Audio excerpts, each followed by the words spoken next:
서에 보면 예수님은 빛과 어둠에 대한 말씀을 여러 번 하셨어요.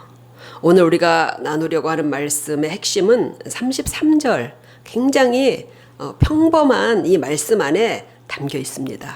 33절을 보면요, 누구든지 등불을 켜서 움속에나 말 아래에 두지 아니하고 등경 위에 두나니 이는 들어가는 자로 그 빛을 보게 하려 함이라.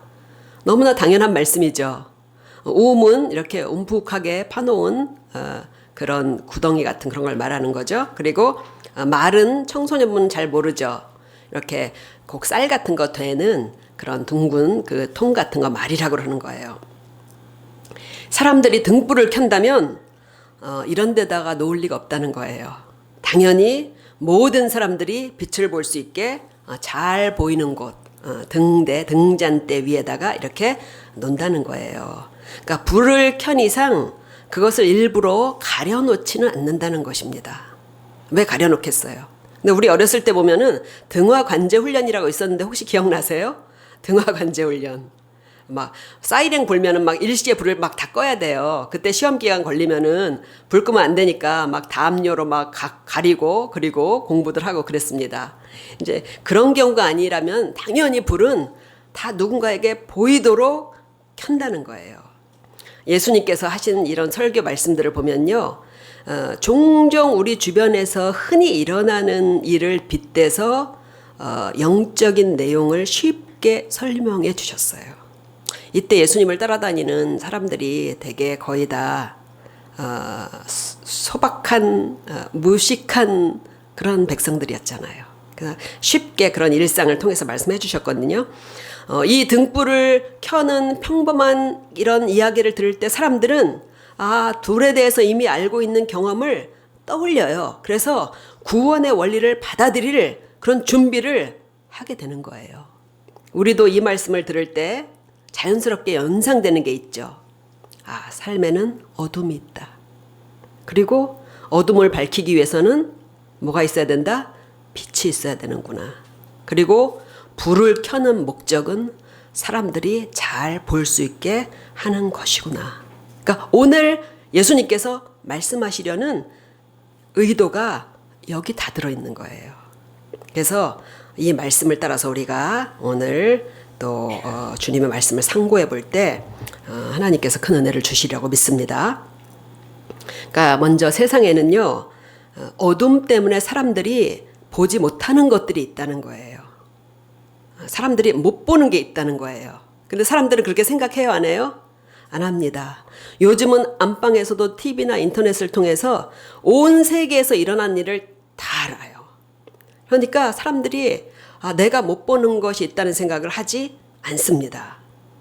그러나 성경이 우리에게 가르쳐 주는 것은 자연인, 그냥 부모에게서 출생한 자연인은 모두가 다 영적 맹인이라고 가르쳐 줘요. 영적 맹인이다. 그러니까 사람의 기관 안에는 정확히 지적할 수 없지만 하나님을 아는 영이라는 기관이 있어요. 마음 아시죠? 마음 어디 있어요? 마음 어디 있어요? 정확히 지적할 수 없지만 마음이 뇌에 있어요? 그런데 마음이 아프면 어디가 아파요, 실제로? 가슴이 아파요, 그죠? 그러니까 정확히 알 수 없지만 우리 안에, 인격체 안에는 영이라는 기관이 있다는 거예요. 그 기관이 죽어 있으면은 영이신 하나님을 감지하지 못한다는 것입니다. 제가 아는 가정 선생님은요, 맛을 느끼는 감각 기관에 이상이 있었어요. 맛을 못 느껴요. 그러니까 색을 못 구별하면 뭐라 그러죠? 생맹이라고 그러죠. 그러니까 맛을 못 구별하는 사람을 미맹이라고 그래요. 미맹. 그게 정말 유전병이더라고요. 유전이 되게 무서워요. 그래서 이분이 맛을 못 느끼는 거예요. 그러니까 나중에 자녀를 낳아도 그게 유전될까 봐 굉장히 고민하시더라고요. 그러니까 제가 그거 유전에 대해서 보다 보니까요, 귀지 있죠. 귀 팔을 때 나오는 귀지. 귀지도 젖은 귀지가 있고 마른 귀지가 나오는 사람이 있더라고요. 근데 그게 유전이더라고요. 그러니까 유전이 이렇게 유전 형질이라는 게 그만큼 아주 무서운 거예요. 근데 이제 옛날에 우리 때는요, 학교에서 가사 실습할 때가 있었어요. 가정 시간에. 요즘 청소년부 학교에서 가사 실습 안 하죠. 그죠? 옛날에는 가사 실습할 때가 있었어요. 근데 그 선생님이 가장 곤혹스러웠던 때가 그때였어요. 그러니까 선생님이 다니면서 맛도 봐주고 뭐 간을 더 해라, 설탕을 더 넣어라 막 이렇게 해야 되는데 맛을 전혀 못 느끼는 거예요. 그래가지고 굉장히 참 고민을 많이 했던 그런 기억이 납니다. 그러니까 하나님이 최초의 인간인 아담과 언약하셨어요. 창조주에 대한 불순종은 반드시 영의 죽음을 가져올 것이다. 그렇게 하나님께서 언약을 하셨다는 거예요. 아담의 불순종은요, 어마어마한 반역이에요. 그것을 오늘날로 세상에 예를 들자면요, 왕이 버젓이 있는데 왕관을 벗겨다가 자기가 쓰는 행위와 똑같은 거예요, 말하자면. 이런 반역에 대한 결과는 아예 영광스러운 하나님과의 단절입니다. 살아서는 하나님을 전혀 못 느끼고 자기의 욕심대로 죄를 지으며 살다 죽어서는 하나님의 그 복스러운 모든 영광과 모든 그 행복으로부터 영원히 격리돼서 살아가는 그런 운명이 된 것이에요. 아담이 하나님의 말씀에 불순종하고 자기의 목적을 위해서 의도적으로 불순종한 거예요. 선악과를 먹은 순간 이런 참담한 영의 죽음이 온 것입니다. 죽은 사람이 산 사람 나올 수 있습니까? 없어요. 제가 자주 말씀드리잖아요. 죽은 영이 살아있는 영을 낳을 수 없기 때문에 모든 사람들은 하나님께 대한 감각이 죽어있는 영으로 태어난다는 거예요. 이런 본질적인 것, 좀 뿌리가 되는 것 있죠. 이런 영적인 원리들을 우리가 자꾸 듣고 이해하는 게 굉장히 중요해요. 그래야 우리가 인간을 이해하고 나를 이해하고 그리고 십자가의 대속의 복음에 대해서 이해가 되고 나중에 믿어지는 것입니다. 우리는 하나님께 대해서 죽은 영으로 태어났기 때문에요. 이 엄청난 세계, 엄청나잖아요. 이 세계가. 이 엄청난 세계가 하나님에 의해서 창조됐다는 것을 몰랐어요. 몰랐습니다. 우리는. 그래서 생각하기를 우리는 어떻게 생각했냐면요. 우리는 스스로 있는 자들이다 이렇게 생각했어요. 스스로 있는 자다. 그러나 우리가 알고 보니까 스스로 있는 자는 누구밖에 없으셔요? 하나님밖에 없으시더라고요. 모든 자연과 피조물, 생명체들은 다 스스로 계신 신이신 하나님이 창조해서 존재하고 있는 것입니다. 그런데 영적 맹인으로 태어난 사람들은 하나님을 볼 수 없기 때문에 하나님이 없다. 그렇게 생각할 수밖에 없는 거예요. 예수님께서는 요한복음 9장에서 주님이 오신 이유가 뭐라고 말씀하시냐면요. 내가 온 것은 보지 못하는 사람을 보게 하기 위함이라. 그러니까 사람들이 다 어떻단 얘기예요? 본다는 얘기예요? 못 본다는 얘기예요? 못 본다는 얘기예요. 보지 못하는 사람을 보게 하기 위함이라. 예수님께서 이런 말씀을 하실 때요. 그 서기관 바리새인들 알죠? 예수님 대적자들. 이들이 수근수근하면서 뭐라고 했는지 아세요? 우리도 맹인인가? 이렇게 얘기했어요. 우리는 볼 거 다 본다는 거예요. 예수님께서 그 말씀을 듣고 뭐라고 말씀하셨냐면요. 예수께서 이르시되 너희가 맹인이 되었더라면 죄가 없으려니와 본다고 하니 너희 죄가 그대로 있느니라. 너희가 맹인이란 것을 스스로 인정하면 죄가 없어질 거라는 거야. 그러나 너네가 본다고 하기 때문에 너희 죄는 그대로 있을 거라는 거예요. 우리가 먼저 영적 맹인이다. 이것을 인정하는 것이 눈을 뜰 수 있는 전제 조건이라는 그런 얘기예요. 우리 눈에 하나님이 안 보이고 그리고 하나님이 통치한 이 광대한 영의 세계가 보이지 않으세요? 그러면 나는 영적 맹인이구나. 이것을 영적 맹인인 유전병에 걸렸구나. 이것을 인정해야 되는 것입니다. 이 인간의 영적 어둠을 밝히는 유일한 빛이 있는데 그게 무엇입니까? 그게 예수님이신 거예요. 유일한 빛이에요. 그러니까 구약 성경을 이렇게 읽어보면요. 이미 하나님은 뭘 이제 미리 우리에게 성경을 통해서 인식시켜 놓으시냐면요. 하나님의 밝은 빛이 이 어둠과 절망 속에 있는 영적 어둠에 있는 사람들을 구원하신다는 것을 구약 성경에 많이 이렇게 미리 밑밥을 깔아 놓으셨어요. 말하자면. 그러니까 시편 80편을 보면 이런 구절이 있어요. 하나님이여 우리를 돌이키시고 주의 얼굴빛을 비추사 우리로 구원을 얻게 하소서. 하나님의 빛이 곧 뭐예요? 우리의 구원이라는 거예요. 이사야서 9장 2절에 보면요. 더 직접적으로 이제 앞으로 메시아가 올 것인데 구원할 메시아가 올 것인데 그 메시아의 탄생을 예언하면서 바로 그분이 구원의 빛이라고 더 정확하게 선언을 해요. 그래서 이사야서 9장 2절을 보면요. 흑암에 행하던 백성이 큰 빛을 보고 사망의 그늘진 땅에 거하던 자에게 빛이 비추도다. 그렇게 얘기를 했어요. 그러니까 빛을 비추신다는 거예요. 그리스도가 오시면. 그리고 드디어 예수님이 오셨을 때 바로 그 빛이 나다. 이렇게 예수님께서 말씀을 하신 것입니다. 예수님이 이렇게 말씀하셨잖아요. 나는 세상의 빛이라. 나를 믿는 자는 어둠에 다니지 아니하리라. 그러니까 사람이 해야 될 유일한 복된 선택은 예수님이 내 어둠을 밝혀주는 빛이 되심을 깨닫고 예수님을 믿는 거예요. 그거밖에 없어요. 그러면 하나님께 대한 모든 어둠이 점점점 밝아져요. 하나님에 대해서 그리고 죄와 구원을 위해서 오신 예수님에 대해서 점점점 보이기 시작합니다. 우리 중에 아무도 하나님을 본 사람이 없어요.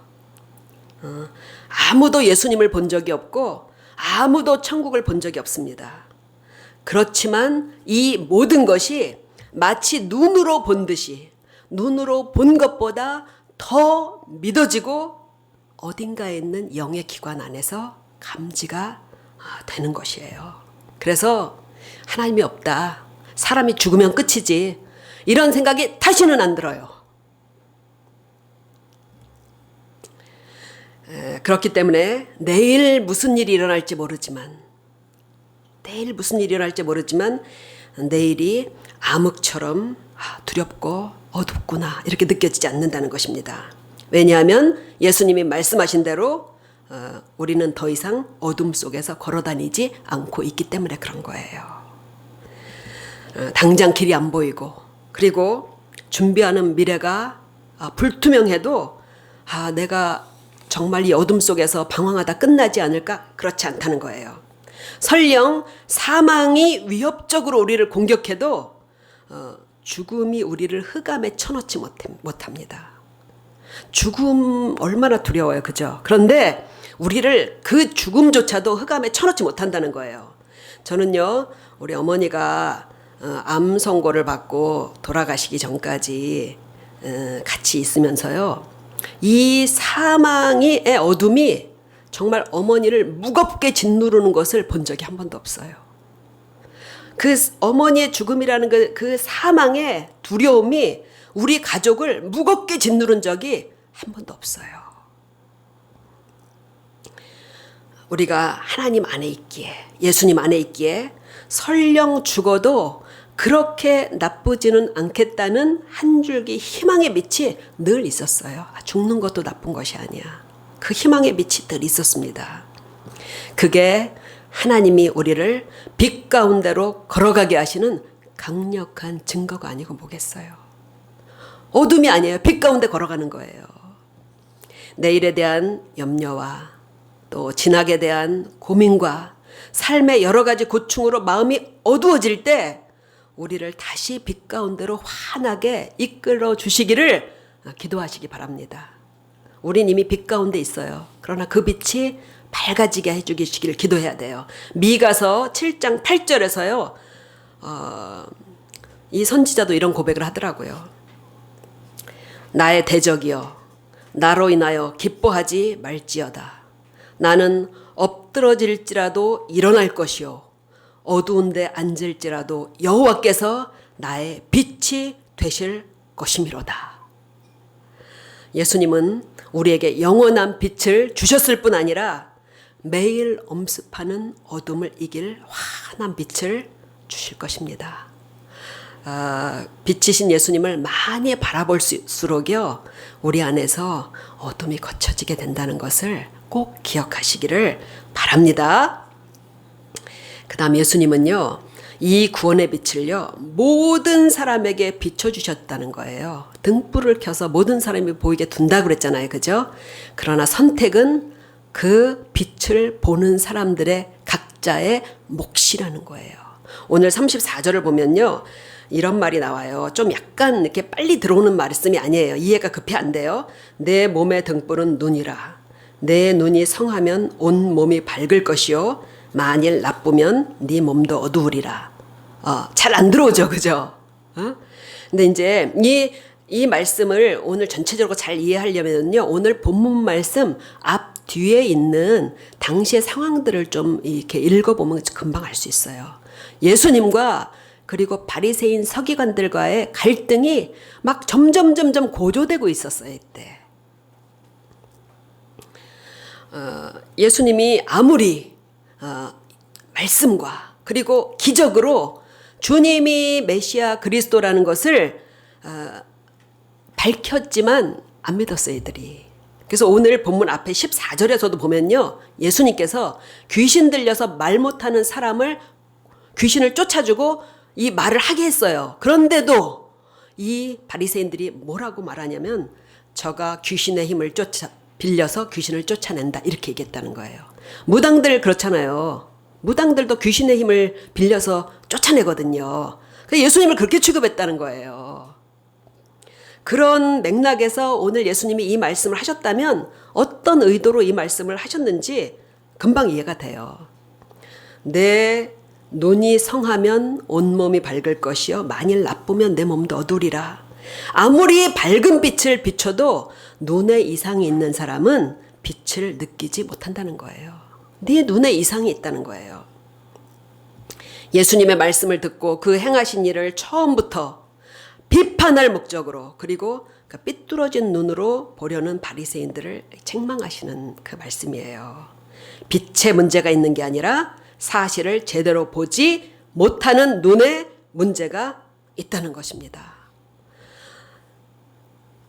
예수님께 이렇게 계속해서 표적을 더 보여라. 표적을 더 보여라. 막 이렇게 바리새인들이 이렇게 얘기할 때 예수님께서 앞에 29절에 보면 이렇게 말씀을 하셔요. 이 세대는 악한 세대라 표적을 구하되 요나의 표적밖에는 보일 표적이 없나니. 요나 얘기 아시죠? 요나가 사흘 동안 큰 물고기 뱃속에 들어가 있다. 나와서 니느웨에 가서 회개를 선언해서 그들이 회개하고 이제 구원받는 얘기가 나오잖아요. 그죠? 예수님께서 이 요나의 선지자의 말을 인용해서 예수님께서 사흘 만에 부활하실 것을 예고하신 거예요.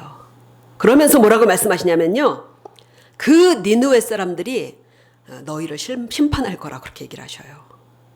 그 니느웨 사람들이 너희를 심판할 거다. 왜냐하면 저들은 요나의 전도를 듣고 회개했지만 너희는 내가 부활해도 믿지 않을 것이기 때문이라는 엄중한 예언을 하시는 거예요. 실제로 예수님이 부활하시고 유대인들이 예수님의 부활을 믿지 않았습니다.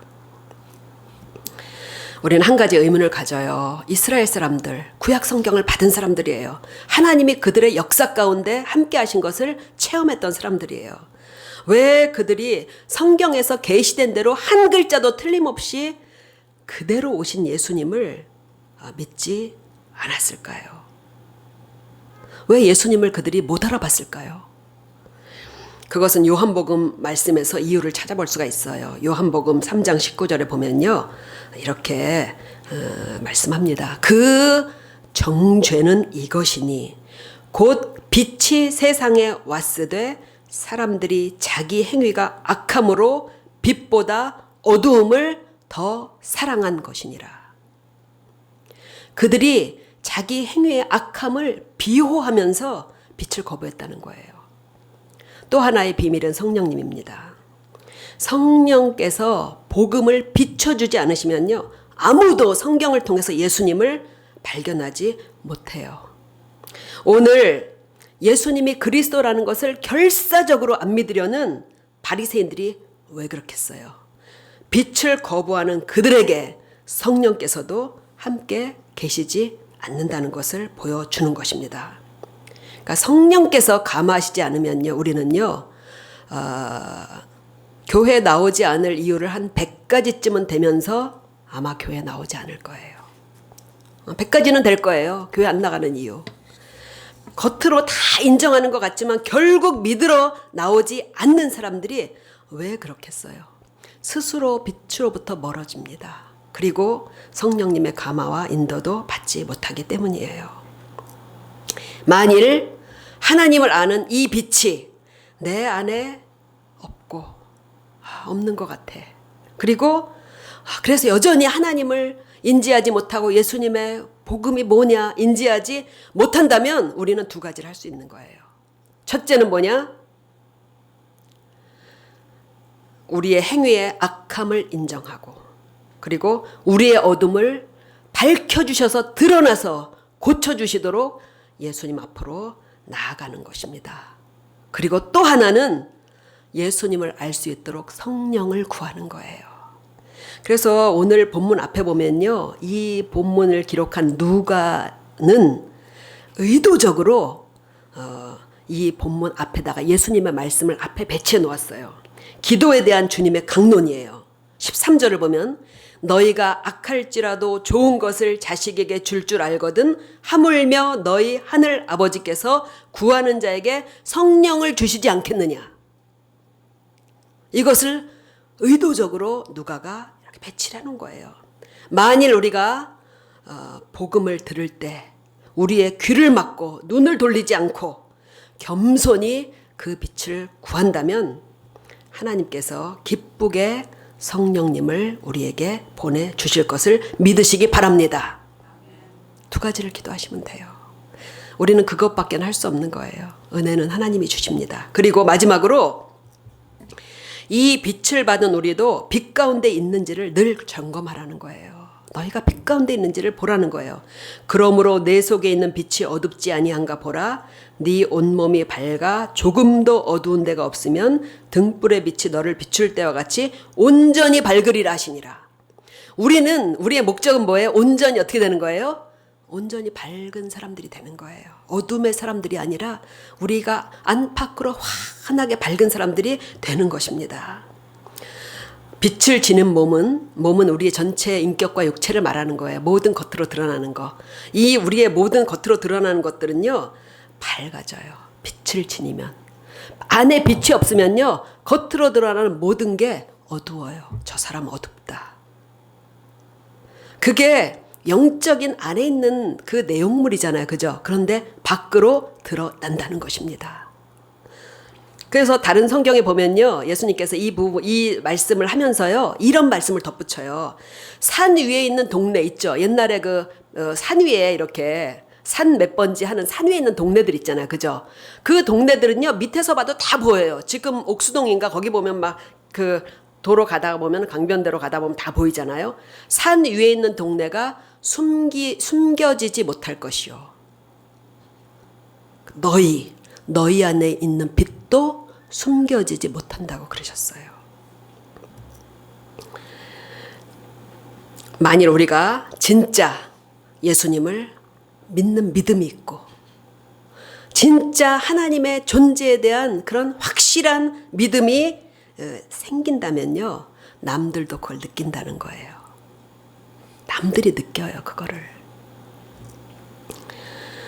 내 안에 빛이신 예수님이 오시면 우리를 어디로 인도하시겠어요? 예수님의 빛 가운데 인도하시는 거예요. 그래서 우리를 예수님과 같은 관대함, 저 사람 믿으면 믿을수록 왜 이렇게 마음이 좁아져? 그거 안 되는 것입니다. 예수님과 같은 관대함, 그리고 주님과 같은 용기, 정의, 겸손, 사랑, 하나님께 대한 온전한 헌신, 우리를 점점 이렇게 인도를 해가신다는 것을 우리가 점검하라는 거예요. 내가 지금 그렇게 되고 있는지, 이 빛이 점점 밝아지고 있는지 아니면 어두워지고 있는지 보라는 것입니다. 그럴 때 우리에게 주신 이 빛으로 다른 사람의 어둠을 비춰줘야 될 사명을 감당할 수 있다는 거예요. 예수님이 자신을 모든 사람에게 드러내신 것처럼 문만 열고 나가면 어때요? 십자가가 높이 달려 있어요. 밤이면요 잘 보이라고 불도 켜놔요. 예수님께서 모든 사람에게 주님의 구원을 드러내셨듯이 우리 신자들도 똑같은 것입니다. 누구든지 등불을 켜서 등경 위에 두나니 이는 들어가는 자로 그 빛을 보게 하려 함이라. 우리 영에 하나님께서 불을 켜놓으셨다면요 누군가 그 빛을 보게 하기 위해서라는 거예요.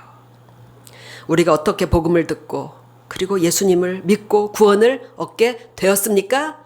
누군가 전해준 사람이 있었기 때문이에요. 오늘 예수님께서 하신 이 말씀을 듣고 복음을 위해서 헌신했던 성도들이 성경을 가르치고 전수하며 오늘날 그리고 또 누군가의 전도를 통해서 우리가 예수님 앞에 오게 된 것입니다. 예수님은 이 빛이 우리 대에서 끊어지기를 바라시지 않으셔요. 예수님께서는 이 빛이 우리의 대를 잇고 대를 이어서 전해지길 계획을 갖고 계십니다. 이번 추석 연휴에도 추석 연휴면은 항상 참혹한 이런 사건 사고들이 많이 일어나더라고요. 근데 제가 보았을 때 정말 가장 참담한 사건이 광주 아파트에서 화재가 난 그 사건인 것 같아요. 부모들은 두 부모는 죽고 자식만 살았더라고요.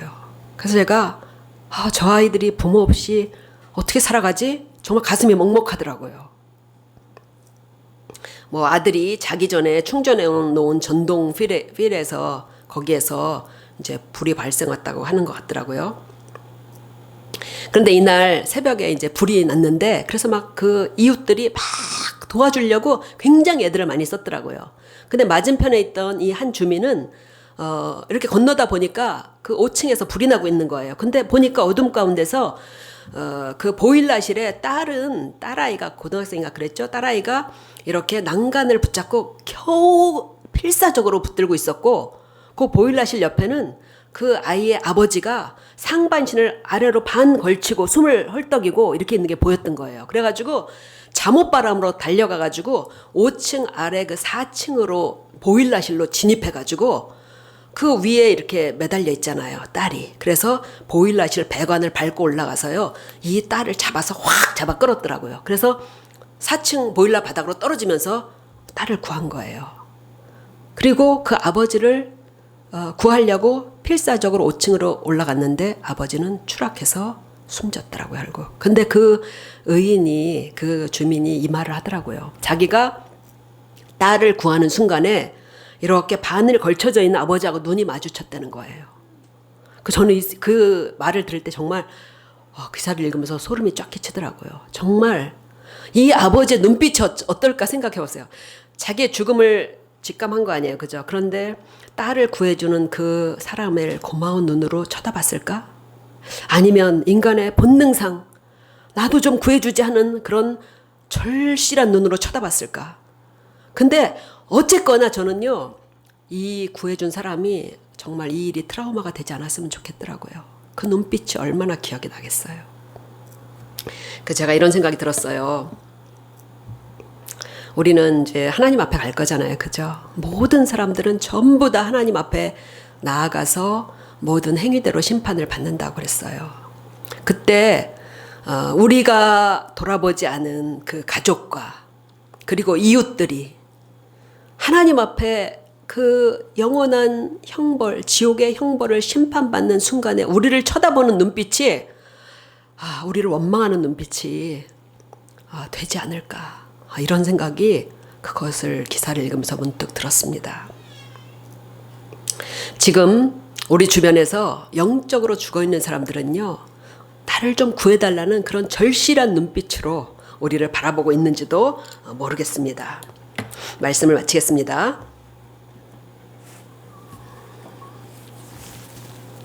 우리는 육신에 매여서 살아가기 때문에요, 제가 보니까 우리의 관심은 늘 두 가지인 것 같아요. 하나는 어떻게 하면 이 세상에서 좀 잘 살고 잘 누릴까. 그게 우리의 관심이에요. 또 하나는 어떻게 하면 내가 좀 이 무거운 짐, 지금 현재 가지고 있는 이 짐을 좀 벗어버릴까. 이 두 가지가 항상 우리의 관심인 것 같아요. 만일 우리가 지고 있는 무거운 짐이 해결된다면 우리의 관심은 하나밖에 안 남겠죠? 어떻게 하면 이제 이 세상에서 모든 것을 누리면서 살 것인가. 이런 것들이 인생에서 가장 중요한 것이라고 성경에서 말씀한 적이 없습니다. 가장 중요하고 영원한 것, 구원을 받아서 영원히 살 수 있는 영생을 누릴 것에 비하면 오히려 작은 것이다. 이렇게 말씀을 합니다. 이런 것들은요, 성실하게 살면, 우리 다 성실하게 살잖아요. 그죠? 다 열심히 살잖아요. 성실하게 살면 하나님께서 적당하게 다 누리게 해주신다고 그랬어요. 그런 거 이방인들이 구하는 것이다. 하나님이 자녀들에 대한 계획이 우리보다 없겠습니까? 우리를 통해서 하나님의 영광을 나타내시고 하나님 나라를 이루어 가시기 위함인데 다 계획이 있으시다는 거예요. 예수님이 하신 모든 설교들을 우리가 이렇게 뒤적여 보면요, 전부 내용이 뭔지 아세요? 하나님을 알고 그 다음에 구원을 얻고 그 빛을 비춰서 다른 사람들에게 전하라는 말씀이 전부예요. 우리가 구원받은 것은 다른 사람의 구원을 이어가도록 하셨다는 것을 알고 우리가 그 일에 우리가 늘 생각하고 힘쓴다면 가장 복된 신자가 될 것입니다. 김현자 집사님 너무 복된 신자가 될 거예요. 저한테 그러시더라고요.